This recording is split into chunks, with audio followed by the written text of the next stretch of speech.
मवियातील सर्व जागांचा तिढा जवळपास सुटल्याची माहिती. 11 तारखेला मवियाची संयुक्त पत्रकार परिषद होणार. उद्धव ठाकरेंकडून 20 सप्टेंबरपासून 142 मतदारसंघाचा आढावा. 2 दिवसानंतर उर्वरित मतदारसंघाचा घेणार आढावा. भाजपाची उमेदवार निवडीची प्रक्रिया अंतिम टप्प्यात. देवेंद्र फडणवीसांच्या निवासस्थानी ज्येष्ठ नेत्यांची बैठक.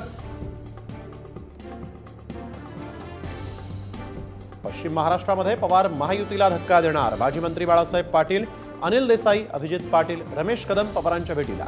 भगीरथ भालकेंनीही घेतली पवारांची भेट. बीडमध्ये जागा वाटपावरून महायुतीत वादाची शक्यता. बीड विधानसभा मतदारसंघावर शिंदेंचा दावा, तर इथं राष्ट्रवादीचा आमदार असल्यामुळे दादांच्या राष्ट्रवादीचाही दावा. हडपसरमधून ठाकरे गटाकडून निवडणुकीची तयारी सुरू. सुषमा अंधारेंकडून महादेव बाबर यांची उमेदवारी जाहीर.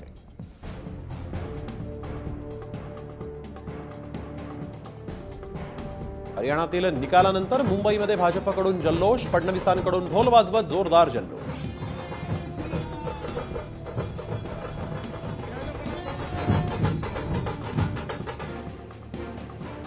हरियाणामध्ये काँग्रेसचा पराभव, परंतु काँग्रेसच्या तिकिटावर उभ्या असलेल्या ऑलिम्पिक कुस्तीपटू विनेश फोगटचा विजय.